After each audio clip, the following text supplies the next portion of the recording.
नमस्कार। आज से ठीक 2 वर्ष पहले जब मैंने इस संस्थान को ज्वाइन किया था तो मेरे कुछ उद्देश्य थे, जिनमें कि सबसे इम्पोर्टेंट था कि मैं इस इंस्टीट्यूट को एक्सेल कराऊं और एम्स दिल्ली के बाद इस इंस्टीट्यूट का नाम हो।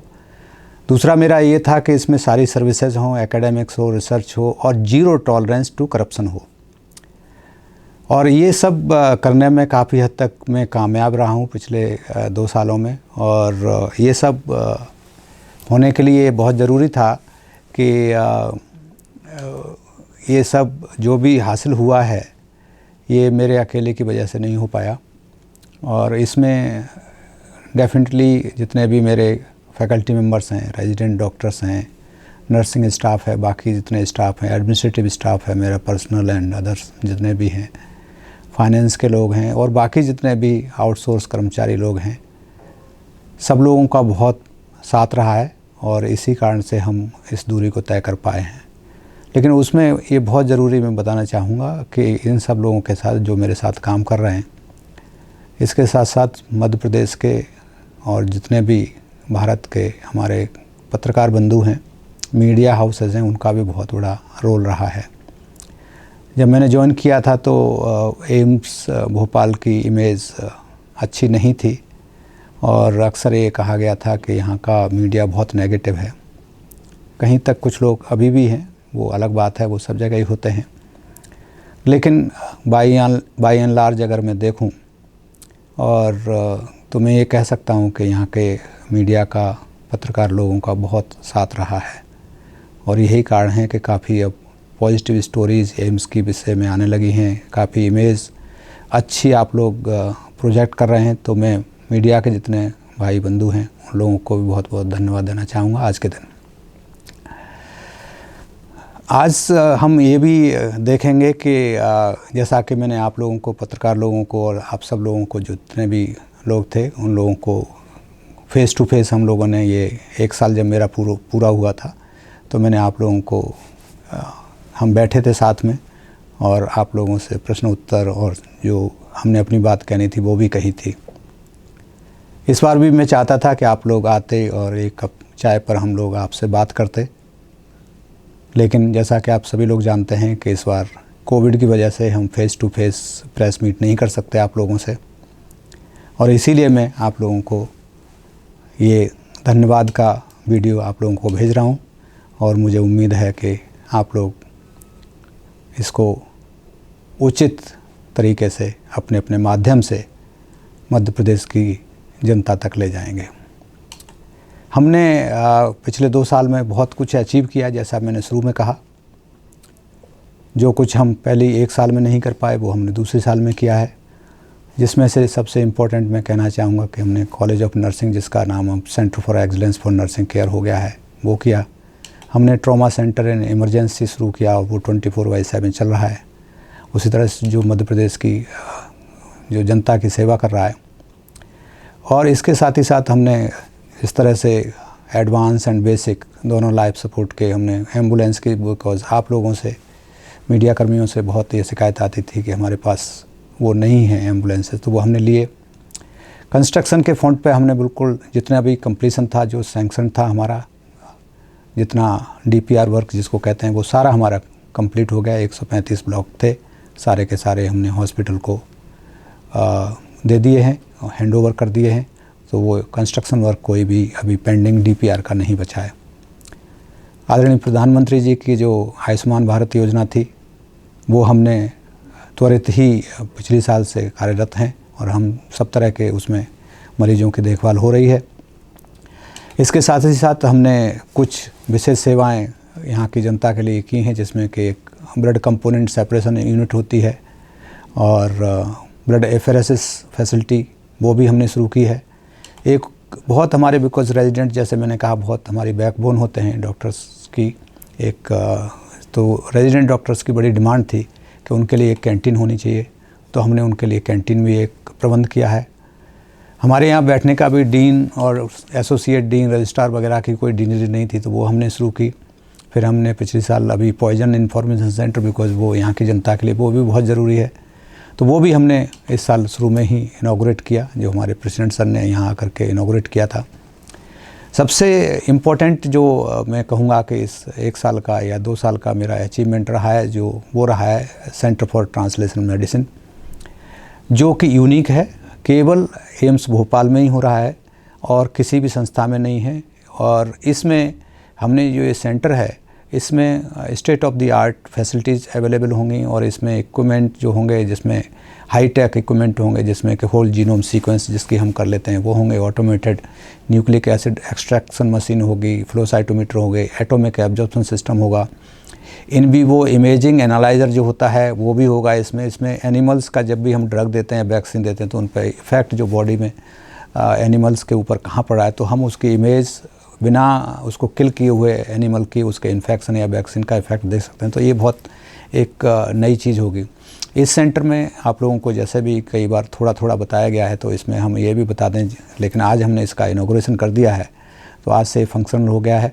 इसमें ये भी चीज़ होगी कि इस सेंटर का ये काम होगा कि जितनी भी रिसर्च होती है वो सेंट्रलाइज रूप में होगी।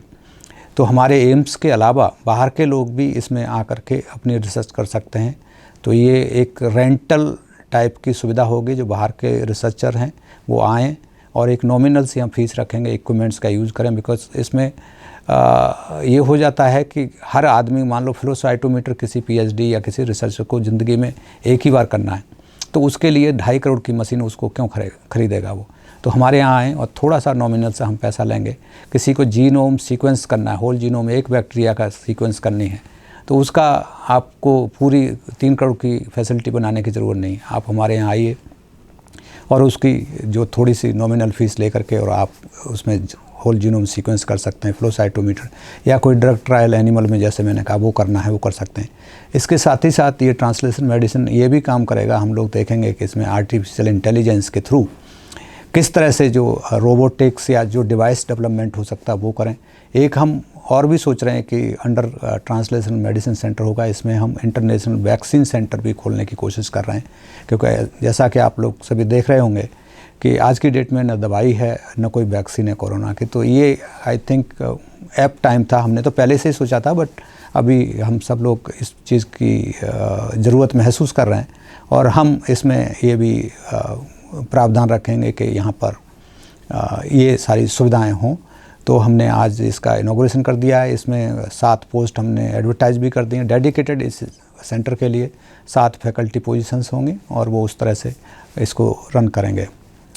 आप लोगों को ये सब बताते हुए ये भी खुशी होती है कि हमने कैंपस को सुधारा। कैंपस में सफाई भी हमने 2 साल में बहुत लाई और जिसके कारण हमने 18-19 और 19-20 का जो भी अवार्ड थे वो कायाकल्प के, वो हम लोगों को कंटिन्यूसली कंसोलेशन ही मिला, लेकिन कंजिक्यूटिवली हम लोगों को एम्स भोपाल को मिला। तो ये हम लोगों के लिए बड़ा अचीवमेंट है। कई बार जब मैं मीटिंग्स वगैरह में जाता था तो सीनियर सिटीजन्स जो हमारे होते थे वो कई बार कहते थे कि हमारे लिए बहुत मुश्किल होती है। एक ही काउंटर था, वो बड़ा राउंड टाइप का था, तो उसमें डिमार्केशन इतना अच्छा नहीं था। तो हमने उसका रियलाइजेशन किया और हमने अब काउंटर, जिस तरह से रेलवे के काउंटर होते हैं उस तरह से काउंटर खोल दिए। आप में से कुछ प्रेस वालों ने देखे भी होंगे। अब उसमें यह है कि हर एक के लिए, स्टाफ के लिए, सीनियर सिटीजन के लिए, बाकी लोगों के लिए अलग अलग डेडिकेटेड काउंटर्स हैं। तो ये मुझे लगता है कि ये इससे बहुत सुविधा हो गई है लोगों को। इसके साथ ही साथ स्वच्छता एक्शन प्लान जिसको सैप कहते हैं, उसके अंडर हमने आजकल जो बहन और बेटियां होती हैं उनके मेंस्ट्रुएशन के टाइम पे एक सबको हम लोग जो वर्कर्स होते हैं या स्टूडेंट्स भी होते हैं उनके साथ बहुत प्रॉब्लम होती है। हमारे यहाँ जैसा आप लोगों को पता ही होगा कि नर्सिंग होती हैं, डॉक्टर होते हैं और स्टूडेंट्स भी होते हैं। तो इस तरह से हमारे यहाँ फीमेल का प्रोपोर्शन अगर देखेंगे तो मोर देन 50% है मेल और फीमेल का, सबको मिलाकर देखा जाए। तो इसलिए इस चीज़ की बहुत ज़रूरत महसूस की गई। तो हमने वो भी बेंडिंग मशीन, सैनिटरी नैपकिन की जो बेंडिंग मशीन है वो भी हमने इंस्टॉल की है।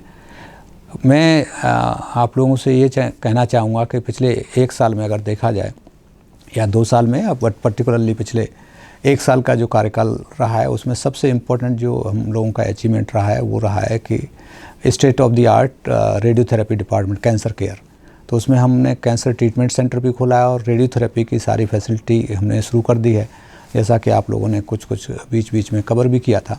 तो वो सुविधाएं चल रही हैं हमारी। और आप लोगों को ये भी बताते हुए हर्ष हो रहा है कि कोविड के बावजूद भी ये जो हमारी कैंसर केयर थी वो चलती रही है, रेडियोथेरेपी चलती रही है और ये उसी तरह से चलती रहेगी। हालांकि थोड़ा सा हम एनकरेज नहीं करते हैं मरीजों को, बिकॉज कैंसर के जो पेशेंट होते हैं अगर उनको सर्जरी चाहिए या कुछ चाहिए तो उनमें रिस्क कोविड का ज़्यादा है, तो इसलिए हम ज़्यादा लोगों को नहीं ले रहे। बट जो पुराने हमारे केसेस थे जो फॉलोअप में थे उनको हम डेफिनेटली कंटिन्यूस रेडियोथेरेपी दे रहे हैं। तो ये बहुत बड़ा अचीवमेंट रहा है। इसके साथ साथ हम लोगों ने, हमारे स्टाफ ने जा कर के राहत आउटरीच प्रोग्राम होते हैं, उसमें राहत मेडिकल मिशन जो हम लोगों ने मंडला में जा कर के उसमें भी हम लोगों ने मदद की और उसी तरह से हम स्टेट की भी तरह तरह से मदद करते रहते हैं। हमारे जो इन्वेस्टिगेशन या सर्विसेज की बात करें तो हम बड़ा अच्छा महसूस करते हैं जब हम कहते हैं कि हमारा radio diagnosis department one of the best department हो गया यहाँ का, इस रीजन का पूरे का मैं कह सकता हूँ। और उसमें आज की डेट में अगर हम देखें तो पिछले 1 साल में हमने मोर देन 8,000 से ज़्यादा हमने सीटी कर लिए हैं और हमने 6,000 से ज़्यादा MRI किए हैं। 3 टेस्ला जब से आया है तो हमारी कैपेसिटी डबल हो गई है उससे। और अब पहले आप लोग कभी कभी हम लोगों को शिकायत करते थे कि बहुत वेटिंग टाइम जाता है, लंबी वेटिंग लिस्ट है। अब डेफिनेटली वेटिंग तो है, लेकिन क्योंकि मरीज़ बहुत ज़्यादा आने लगे हैं, लगभग 2,000 डेली मरीज़ आते हैं, तो उसकी वजह से वेटिंग बढ़ गई है। लेकिन फिर भी हम जो सीटी और MRI की कैपेसिटी है वो डबल हो गई है। उसी तरह से हमारी अल्ट्रासाउंड की कैपेसिटी और हमने डिजिटल एंजियोग्राफी भी शुरू कर दी, जैसा कि आप लोगों को पता होगा। तो उसमें भी हमने 104 एंजियोग्राफी की हैं पिछले 1 साल में, 70 मेमोग्राफी की हैं। तो इस तरह से radio diagnosis department despite Covid के बावजूद भी हमारे यहाँ अच्छे खासे कंटिन्यूसली ये सीटी MRI ये सब हो रहे हैं। तो इससे एक चीज़ और हमें देखने को मिली कि हमारे डॉक्टर्स रेडियो डायग्नोसिस के और बाकी जो डॉक्टर्स हैं, तो ये डाटा अगर हम एनालाइज करते हैं तो हमको ये देखने में मिलता है कि जो यहाँ पर कोविड ज़रूर है, कोविड के मरीज़ आ रहे हैं, लेकिन हमारे पास इमरजेंसी के और ट्रॉमा के पेशेंट्स भी आ रहे हैं। तो अगर ज़्यादा एक्सरे हो रहे हैं, ज़्यादा सीटी हो रहे हैं, ज़्यादा MRI हो रहे हैं, तो इसका मतलब यही होता है। तो इट मीन्स कि अभी भी लोग यहाँ एम्स के ऊपर इतना विश्वास कर रहे हैं और वो कोरोना से ना डर के फिर भी इमरजेंसी एंड ट्रॉमा केयर में हमारे पास आ रहे हैं और उनके हम लोग सारे इन्वेस्टिगेशंस कर रहे हैं। जैसा कि आप लोगों को पता ही होगा कि जो हमारे सारे OPD डिपार्टमेंट्स, जिसमें neuro surgery, orthopaedics, neurology, oncology, अभी हमारे यहाँ 3 सर्जन्स अच्छे आ गए हैं। वो हमारे यहाँ यूरोलॉजी बहुत अच्छी सर्विसेज शुरू हो गई हैं। हमने कॉर्निया ट्रांसप्लांट भी शुरू कर दिया है, उसमें भी हमारे फैकल्टी बढ़ गए हैं, तो उसमें भी बहुत अच्छा हमारा काम हो रहा है। ENT की स्पीच थेरेपी भी हमारे यहाँ बहुत अच्छी है। और हम आप लोगों को एक बड़ी खुशी के साथ ये भी बताना चाहेंगे कि आज की डेट में हमारे यहाँ जब हमने ज्वाइन किया तो 511 बेड थे और आज की डेट में 793 बेड हो गए हैं। तो ये हम आप लोगों से ज़रूर इस खुशी को शेयर करना चाहते हैं और ये हमें लगता है कि ये बहुत हमारा मेजर अचीवमेंट है। हमारे यहाँ इस समय 30 फंक्शनल डिपार्टमेंट्स हैं और जिसमें से 12 सुपर स्पेशलिटी हैं। जैसा कि मैंने बताया, उनमें DM MCH कोर्सेज भी शुरू हो रहे हैं और चल रहे हैं। पिछले 1 साल से हमने शुरू कर दिए थे, जो जनवरी 2019 से शुरू कर दिए थे। तो उनमें MD, DM और MCH और MS जो होते हैं, तो सुपर स्पेशलिटी में जो हमारे MCH एंड DM होते हैं वो कोर्सेज चल रहे हैं। हम लोगों ने एक जो स्टेट गवर्नमेंट को हम इतना सपोर्ट दे रहे हैं, तो स्टेट गवर्नमेंट को ये महसूस हुआ कि हाँ, एम्स में एक ट्यूबरक्लोसिस की culture and drug susceptibility testing की लेबोरेटरी भी होना चाहिए। तो उन्होंने हम लोगों को अप्रूवल दिया, जिसमें हम फर्स्ट लाइन, सेकंड लाइन और मॉडर्न, जितने भी मॉडर्न टेस्ट होते हैं। तो हमारे यहाँ TB का ऐसा कोई टेस्ट नहीं होगा जो सिंपल कल्चर से लेकर, सिंपल सेंसिटिविटी से लेकर हमारे यहाँ होल जीनोम सीक्वेंस तक सारी फैसिलिटी होंगी। तो हम उसमें बहुत अग्रणी हमारा कार्य रहेगा और हमारी टीम बहुत अच्छा काम कर रही है TB के एरिया में। जहाँ तक हम रिक्रूटमेंट की बात करते हैं, तो रिक्रूटमेंट जब हमने ज्वाइन किया था तो बहुत कम लोग थे यहाँ पर। मैन पावर की बहुत कमी थी। आप लोगों को पता है, बहुत सारे इशूज़ कुछ आप लोगों में से उठाए थे कि ज़्यादातर आउटसोर्स या कॉन्ट्रैक्ट पे चल रहे थे, जिसकी वजह से कॉम्प्लिकेशन भी बहुत सारी होती थी। बहुत सारे लोग कोर्ट्स में जा रहे थे या बहुत सारे इशूज़ उभर के आ रहे थे। तो हर एक का मानना ये था, और मैंने जब ज्वाइन किया था तो आप लोगों को याद होगा कि मैंने प्रॉमिस किया था कि हम रिक्रूटमेंट करेंगे। तो इस दिशा में भी मुझे बड़ी खुशी के साथ ये प्रसन्नता महसूस हो रही है कहने में कि हम लोगों ने रिक्रूटमेंट फ्रंट पे भी बहुत अच्छा काम किया है। आज की डेट में हमारे यहाँ 182 फैकल्टी मेंबर्स रिक्रूट हो चुके हैं, जिसमें से 161 ने ज्वाइन कर लिया ऑलरेडी, और ये 2 महीने कोविड की वजह से नहीं किया तो वो सारे कर लेंगे। कॉलेज ऑफ नर्सिंग में केवल 2 फैकल्टी थे किसी ज़माने में जब हमने ज्वाइन किया था, तो आज की डेट में वो 11 नर्सिंग फैकल्टी मेंबर्स हो गए हैं। सो ऑलमोस्ट जो सारे की सारी हमारे रिक्रूट हो गए हैं, एक प्रिंसिपल नहीं है, और उसके अलावा सारे हमारे कंप्लीट फैकल्टी नर्सिंग कॉलेज में हो गई है। हमारे यहाँ अभी ऑफ कोर्स अभी 22 जो लोग हैं वो फैकल्टी मेंबर्स मेडिकल कॉलेज में वो कॉन्ट्रैक्ट पर हैं, और मुझे पूरी उम्मीद है कि आज 2 दिन पहले जो एक एडवर्टाइजमेंट निकल गया जिसमें 155 पोस्ट हमने एडवर्टाइज़ की हैं, और उससे मुझे लगता है कि इस साल के एंड तक मैं उन पोस्ट को काफ़ी सारी पोस्ट को मैं कह सकता हूँ कि 90% से ऊपर हमारा रिक्रूटमेंट हो जाएगा, और ये बड़ी खुशी की बात होगी। इसके साथ ही साथ फैकल्टी, मेडिकल कॉलेज की फैकल्टी, डॉक्टर्स की फैकल्टी, कॉलेज ऑफ नर्सिंग की फैकल्टी के साथ साथ मैं ये भी बताना चाहूँगा कि हम अग्रणी हैं उस दिशा में कि ग्रुप ए, ग्रुप बी की पोस्ट को भी हम भरें। ऑफ कोर्स उसमें उतनी सफलता नहीं मिली है, बट हम डेफिनेटली उस रास्ते पर जा रहे हैं। तो अभी हमने लगभग 600 से ज़्यादा हमारे रिक्रूटमेंट हो गए हैं, जिसमें मेनली नर्सेज हैं, ग्रुप ए के कुछ ऑफिसर्स हैं, ग्रुप बी के ऑफिसर्स हैं, और अभी एम्स दिल्ली ने जो नर्सेज सेलेक्ट करके हमको दिए तो 481 नर्सेज उसमें भी सेलेक्ट हुई हैं।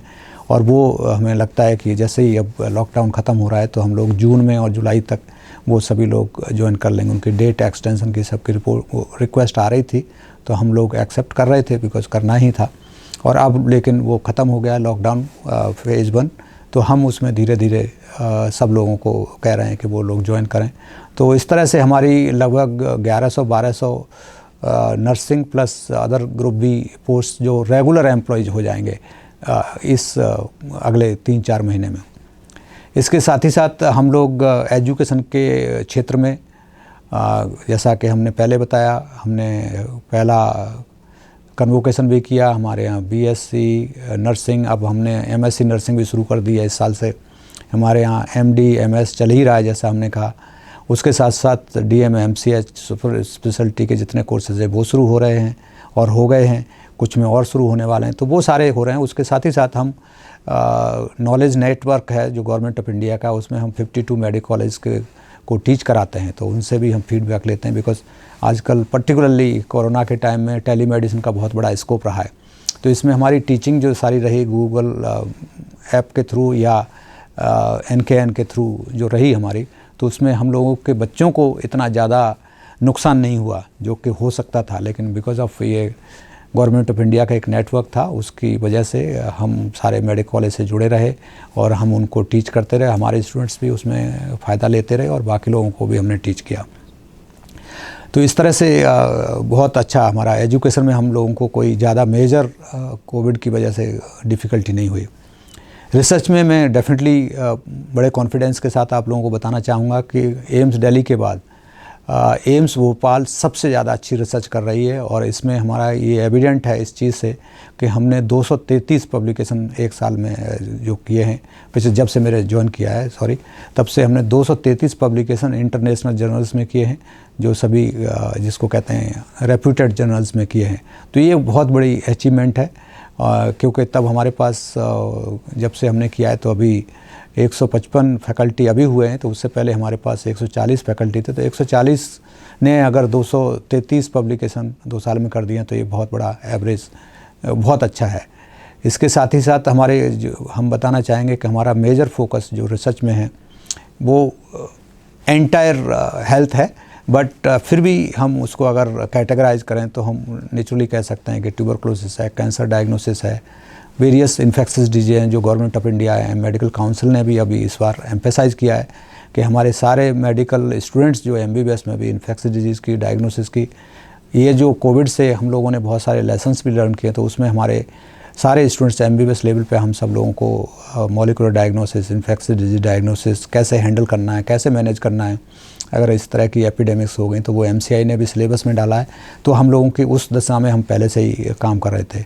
हमारे यहाँ और क्रोनिक किडनी डिजीज़ हैं, एनवायरमेंटल टॉक्सिन्स हैं, हेल्थ डिलीवरी सिस्टम है, मेल न्यूट्रिशन पे बहुत अच्छा काम हो रहा है। हमारे यहाँ सेंटर है पीडियाट्रिक का जो बहुत अच्छा काम कर रहा है। योगा में हम लोग मेडिटेशन में भी अच्छा काम कर रहे हैं, और एंटीबायोटिक या एंटी माइक्रो स्टेरॉइड्स जिसको कहते हैं वो स्टेट गवर्नमेंट के साथ मध्य प्रदेश केरला के बाद दूसरा स्टेट है जिसमें हम लोग पार्टिसिपेट कर रहे हैं, और हम स्टेट गवर्नमेंट के साथ पार्टनर हैं। तो हम उसमें भी एंटीबायोटिक पे बहुत सारे प्रोग्राम करते रहते हैं। मैं खुद कई बार दूरदर्शन और आकाशवाणी पे गया हूँ, तो उसमें हम लोगों का बहुत अच्छा रोल रहा है, और स्टेट गवर्नमेंट को हम बहुत सपोर्ट कर रहे हैं। हम लोगों ने जो स्टूडेंट्स ने, जब मैंने आया था तो हमने सारे फैकल्टी मेम्बर्स को ये कहा था कि रिसर्च में उनको एम्फेसिस होना चाहिए, because research is very integral part of AIIMS act जितने भी पास हुए हैं उसमें।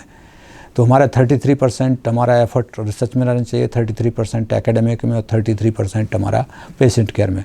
तो research, what I mean to say, कि रिसर्च बहुत इम्पॉर्टेंट पार्ट है अगर एम्स के लिए।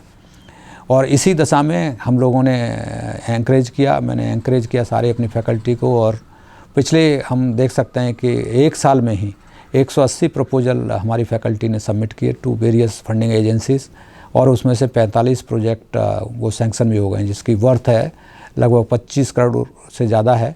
और वो जो उस तरह से हम लोगों को फंड मिला है उस पर हम लोगों का, हमारी फैकल्टी रिसर्च कर रही है।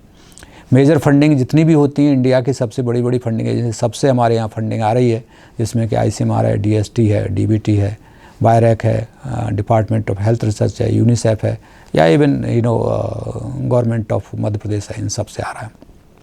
तो इस सब में हम एक्सलेंस कर रहे हैं, और बहुत सारी मेडिकल डिवाइस डेवलपमेंट में भी हम रिसर्च कर रहे हैं। और उसमें फार्माकोलॉजी है, हमारा फार्माकोलॉजी डिपार्टमेंट फार्माको विजिलेंस करता है। एक हमारा डिपार्टमेंट ऑफ गायनेकोलॉजी, जो किसी टाइम पर जब मैंने ज्वाइन किया था तो उस डिपार्टमेंट के विषय में बहुत नेगेटिव व्यू थे, और हमारे एम्स दिल्ली के जो डायरेक्टर थे उन्होंने कहा जहाँ पर कि MBBS में एक भी डिलीवरी नहीं होता ऐसा डिपार्टमेंट है। तो वो जो कमेंट था, मैंने I took it as a challenge, and आज की डेट में हमारे यहाँ डिलीवरी का बहुत अच्छा रेट हो गया, और हमारा जो गायनेकोलॉजी डिपार्टमेंट में सेंटर फॉर एक्सीलेंस खुल रहा है, और जो ऑलरेडी खुल गया है, बट उसका जो इंफ्रास्ट्रक्चर डेवलप हो रही है। तो गवर्नमेंट ऑफ इंडिया ने इसको फंड किया, तो ये बहुत बड़ा है, मुझे लगता है कि मैं कह सकता हूँ कि एक सेटिस्फैक्शन है मेरे लिए। इसी तरह से हम जो अगर बात करें कि हमने आप लोगों ने कई सारे जो पत्रकार भाई बंधु हैं, और उन्होंने कवर भी किया है कि एम्स भोपाल में रिसर्च फील्ड में अगर मैं बात करूं तो रिसर्च में हम लीड इसलिए भी कर रहे हैं, इंडिया की किसी भी इंस्टीट्यूट में सबसे पहले जो क्लिनिकल ट्रायल था कोविड का, वो एम्स भोपाल ने शुरू किया। तो हम सब लोगों को उसके लिए बधाई देते हैं, आप सब सारे मध्य प्रदेश वासियों के लिए।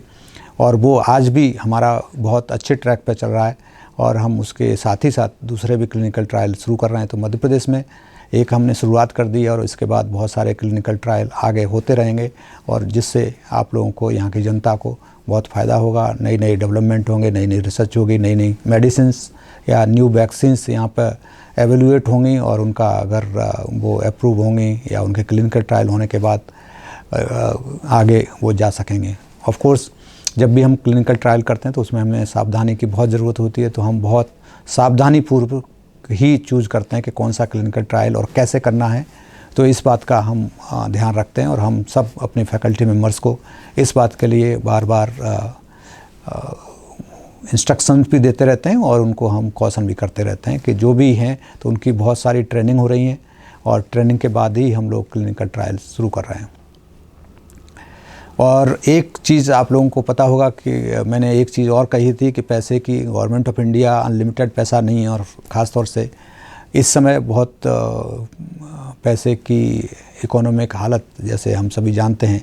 तो उस दशा में मैंने आज से 2 वर्ष पहले भी शुरू से कहा था कि मेरा एम था कि मैं CSR फंड से बहुत कुछ यहाँ शुरू करूँगा, और उस दशा में मैं कह सकता हूँ कि मुझे काफ़ी सफलता मिली है, और कई संस्थाएं हैं जिनसे मुझे पैसा मिला, और लगभग 10.5 करोड़ के अराउंड हम लोग CSR फंड से जुटा पाए हैं, जिसकी वजह से हम बहुत सारे सेंट्रल इंस्ट्रूमेंटेशन फैसिलिटी डेवलप कर रहे हैं, जो कि मैंने बताया मेनली जो सेंटर फॉर ट्रांसलेशन मेडिसिन है उसमें मोस्ट ऑफ द वर्क जो हो रहा है हमारा वो CSR फंड के थ्रू ही हो रहा है।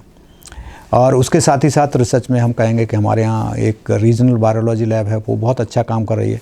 इसमें भी मैं बताना चाहूँगा कि कोविड के जितने भी टेस्ट हुए हैं सबसे ज़्यादा किसी भी INI जिसको कहते हैं या गवर्नमेंट ऑफ इंडिया की जितनी भी संस्थाएं हैं उनमें सबसे ज़्यादा जो टेस्ट किए हैं कोविड के वो एम्स भोपाल ने किए हैं। यू विल बी सरप्राइज्ड कि एम्स दिल्ली से भी ज़्यादा हमने किए हैं। हम लोगों ने लगभग 22,000 टेस्ट कर दिए अब तक, तो ये बहुत बड़ा अचीवमेंट है हमारा। एक चीज़ और, अपनी जो कमिटमेंट था और मेरी जो प्रॉमिस थी, और आप लोगों में से कुछ पत्रकार लोगों को पता होगा और मैं उस बात के विषय में नहीं कहूँ तो डेफिनेटली ये गलत बात होगी, क्योंकि आप लोग फिर नहीं तो मुझे कहेंगे कि वो बात तो आप भूल गए। मैंने आप लोगों को कहा था और मैं धन्यवाद देता हूँ, कुछ न्यूज़पेपर्स में हेडलाइन भी बनी थी उसकी कि हम जो है यहाँ पर जीरो करप्शन करेंगे और हम ग्रीवेंसेस जो लोगों की है उसमें मैं ग्रीवेंस सेल बनाऊँगा, और वो मैंने बनाई, अपना वचन और वायदा पूरा किया। और उसके साथ ही मैं कहना चाहूँगा कि उसमें 15 ऐसे केसेस थे जो ग्रीवेंस सेल में आए और 15 के 15 मैंने एमिकेबली जितना भी एडमिनिस्ट्रेशन से हो सकता था, जो एडमिनिस्ट्रेटिवली जो पॉसिबल थे 15 के 15 जिस तरह से हो सकते थे हमको सबको हमने रिजॉल्व करके उनको सेटिस्फाइड करके सारे के सारे केसेस को भेजा। मैं ये भी बताना चाहता हूँ, जब मैंने ज्वाइन किया था तो CP ग्राम जो कि आप लोग जानते होंगे, जो गवर्नमेंट ऑफ इंडिया का एक कंप्लेंट पोर्टल है, उसमें 233 केस थे। उसमें से 233 में से 230 रिजॉल्व हुए, केवल 3 हैं आज की डेट में। ये मुझे बताते हुए बड़ी हर्ष होता है कि आज की डेट में लोगों को बहुत कम शिकायत है एम्स से, और आप लोगों का इसमें बहुत जो साथ मिल रहा है, तो ये बहुत अच्छी बात मुझे लगती है। क्योंकि कंप्लेंट किसी संस्थान के अगेंस्ट जितनी ज़्यादा होंगे नेचुरली वो उसका हेड डिमोरलाइज भी होता है और उससे कहीं ना कहीं इमेज अच्छी नहीं बनती। तो ये मेरी बहुत मैं कहूँगा खुशी की बात है। फ्यूचर में भी नेचुरली आप लोग पूछना चाहेंगे कि फ्यूचर में मैं अगली 1 साल में क्या करने वाला हूँ, तो अगले 1 साल में डेफिनेटली मेरा फोकस रहेगा कि मेडिकल कॉलेज बिल्डिंग में मैं OPD का एक्सटेंशन और करूँ, और उसके लिए हम कई तरह की चीज़ें सोच रहे हैं, तो वो बहुत ज़रूरी है, वो हम करने वाले हैं। जैसा कि आप लोगों को पहले भी बताया था, हमारा एक जो स्क्रीनिंग OPD है जो पावर ग्रिड से हमारा होने वाला था, लेकिन अनफॉर्चुनेटली इस फाइनेंशियल ईयर के एंड में उनको कोविड आ गया, तो उनका पैसा वो फ्रीज हो गया है। तो उम्मीद करते हैं कि अगर इकोनॉमी हमारी दोबारा पटरी पर आई तो, because power grid is also PSU है, तो उनका अब क्या रहता है, बट मेरा कोशिश रहेगी कि मैं उनसे अभी भी उस केस को आगे परसू करूं और वो अपना प्रोजेक्ट यहाँ एम्स भोपाल में पूरा करें। एक और मेरा जो एम है कि हम बच्चों के लिए, बिकॉज यहाँ पे हम सभी जानते हैं हेल्थ के लिए बहुत ज़रूरी है, तो ख़ास तौर से हमारे यहाँ यंग बच्चे आते हैं तो उनकी बहुत बड़ी डिमांड होती थी। तो मेरा नेक्स्ट ईयर का प्लान है कि हम एक इंडोर स्पोर्ट्स कॉम्प्लेक्स भी शुरू करेंगे and with A multipurpose hall होगा। हम एक और चीज़ करने वाले हैं जिसमें कि फ़ेज़ 2 हमारे रेजिडेंशियल कॉम्प्लेक्स। ऑफ कोर्स अभी क्या हो गया कि शुरू में हम लोगों ने, जो मेरे आने से पहले जब भी 7th पे कमीशन आया तो बहुत सारे लोग चले गए, तो तब मुझे भी ये फीडबैक दी गई कि यहाँ ज़रूरत नहीं है घर बनाने की। लेकिन लेटर ऑन आई रियलाइज़ कि नहीं, हमारे यहाँ रेजिडेंशियल कॉम्प्लेक्स तो होना चाहिए। बहुत सारे लोग हैं, ऑप्शन वो मांगते हैं लेकिन घर नहीं है हमारे पास सफिशिएंट, तो हम उसमें ये हमारा प्लान्स हो गया है और वो हमारी जो भी कमेटीज़ होती हैं IB, GB, SFC, उनसे अप्रूव हो गया है। तो हमारा सेकंड फेज़ हमारा रेजिडेंस कॉम्प्लेक्स का वो भी हम शुरू करेंगे इस साल। उसके साथ साथ ही हमारा हम एंटरटेनमेंट पार्क या जिम्नेजियम, हर्बल गार्डन्स और ये ग्रीन कैंपस का मेरा एक सपना है, वो भी मैं उस पर लगा हुआ हूँ और वो मैं करूँगा और आप लोगों को समय समय पर उसके विषय में बताता रहूँगा।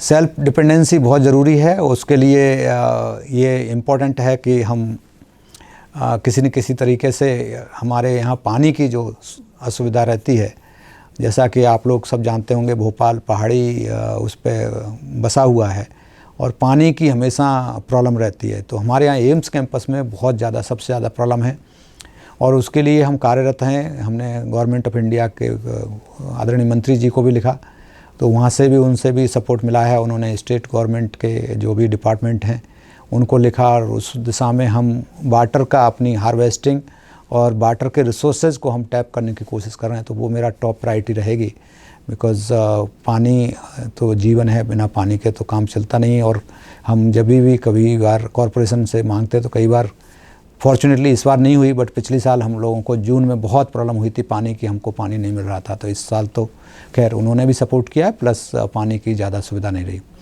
दूसरी चीज़ ये भी है कि हम कहीं ना कहीं इकोनॉमी का भी ध्यान रखें। तो उसमें आज गवर्नमेंट ऑफ इंडिया हो या चाहे दूसरे देशों में भी एनर्जी, इसमें एक एनवायरनमेंट का भी एक सुविधा होती है। हम एनवायरनमेंट की भी देखभाल करते हैं, तो हमें एनर्जी एफिशिएंट जो लाइट है और बल्ब्स हैं या लाइट्स हैं वो लगनी चाहिए। तो उसके लिए हम LED बेस्ड लाइट्स लगा रहे हैं, और जो कन्वेंशनल पुरानी टाइप की थी उनको हम जहाँ भी अब वो ख़राब हो रही हैं तो हम उसको रिप्लेस करते जा रहे हैं। एक हमारा प्रोजेक्ट जो हाफ में रुका हुआ है वो है हमारा चिकलौद का। जैसे हम चिकलौद में एक हमें 10 एकड़ ज़मीन स्टेट गवर्नमेंट ने दी है, और वो हमारा रूरल हेल्थ सेंटर होगा और वो कैटर करेगा पूरे उस एरिया को। तो उसमें हमारा जो बाउंड्री वगैरह तो सब हो गई थी, और इस फाइनेंशियल ईयर में हम उसमें डेफिनेटली 60 बेडेड या एटलीस्ट टू बिगिन विद हम 30 बेड का सेंटर खोलने वाले हैं, और कोशिश करेंगे कि 60 बेडेड हो, और उसमें हम अगर हमारा रहा तो उसमें हम एक ट्रेनिंग सेंटर भी साथ ही साथ होगा। तो एक बहुत बड़ा एक वो outreach centre of AIIMS Bhopal हो जाएगा। जैसा मैंने पहले ही बताया कि गायनेकोलॉजी में हम सेंटर फॉर एक्सीलेंस खोल ही रहे हैं, तो वो भी बहुत जल्दी शुरू होने वाला है। एंड एक हम और सोच रहे हैं कि जैसा मैंने बताया कि हालांकि ट्रांसलेशनल मेडिसिन में वो होगा, लेकिन एक अलग से हम इंटरनेशनल वैक्सीन साइंस का सेंटर खोलने की कोशिश कर रहे हैं। ऑफ कोर्स इसको मैं CSR के थ्रू करना चाहूँगा। कुछ मेरे पास ऑफ़र आ रहे हैं, लेकिन मैं अभी उनको एवेल्यूएट कर रहा हूँ, और धीमे धीमे फिर देखूँगा कि कितनी जल्दी हो सकता है।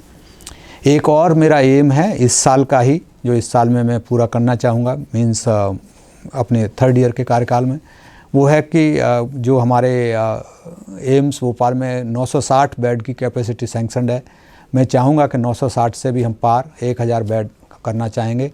जैसा हमने बताया कि आज की डेट में हमारे पिछले 2 साल में हमने लगभग 180 के अराउंड हमने बेड बढ़ा लिए, 182 टू बी प्रेसाइज। और उसी तरह से उसी दशा में जाते हुए मुझे लगता है कि मैं इस कमिटमेंट को भी पूरा कर पाऊँगा, और 960 बेड में कर पाऊँगा इसी साल हो सकता है। दूसरा एक मेरा कमिटमेंट जो कंटिन्यूस है, 2 साल में कोशिश कर रहा हूँ, लेकिन अभी पूरा नहीं हो पाया, जो मैंने पहले भी कहा, ऊपर भी मैंने बताया था आपको, और वो मैं करने वाला हूँ कि मेरी फुल स्ट्रेंथ फैकल्टी 305 की जो है, सारी फैकल्टी को मैं रिक्रूट कर पाऊँ, या फिर मोर देन 90% जो भी है। और एक प्रोजेक्ट है जो हमारा उसमें भी बिकॉज ऑफ कोविड की वजह से रुक गया, अदरवाइज़ वो भी शुरू होने वाला था, जो 16 बेडेड MDR TB वार्ड जो हम शुरू करने वाले थे, जिसके सब अप्रूवल हो गए थे।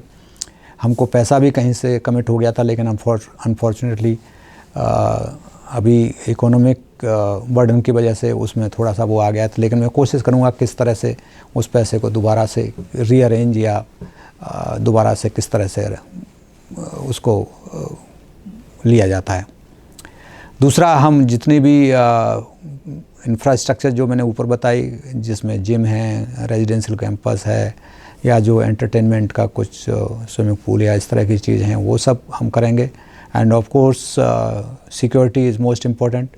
तो सिक्योरिटी के लिए भी आप लोगों ने आई थिंक आप लोग अप्रिशिएट करेंगे कि सिक्योरिटी बहुत पहले के कंपैरिजन में बहुत अच्छी हो गई है, और उसको हम और आगे ले जाना चाहेंगे। तो सिक्योरिटी हमारी फुल प्रूफ होनी चाहिए, और इसके लिए नेचुरली मैं आप सब लोगों का, जितने भी पत्रकार लोग हैं या जितने भी मेरे कर्मचारी लोग हैं या जितने आउटसोर्स स्टाफ हैं, डॉक्टर्स हैं, फैकल्टी मेम्बर्स हैं, रेजिडेंट्स हैं, स्टूडेंट्स हैं, या जो यहाँ की मध्य प्रदेश और भोपाल की जनता है, आप सब लोगों से निवेदन करता हूँ कि आप लोग मुझे सपोर्ट करते रहिए और मेरा सहयोग देते रहिए, और मैं आगे आप लोगों को बहुत अच्छी सेवा दूंगा। धन्यवाद। Thank you very much.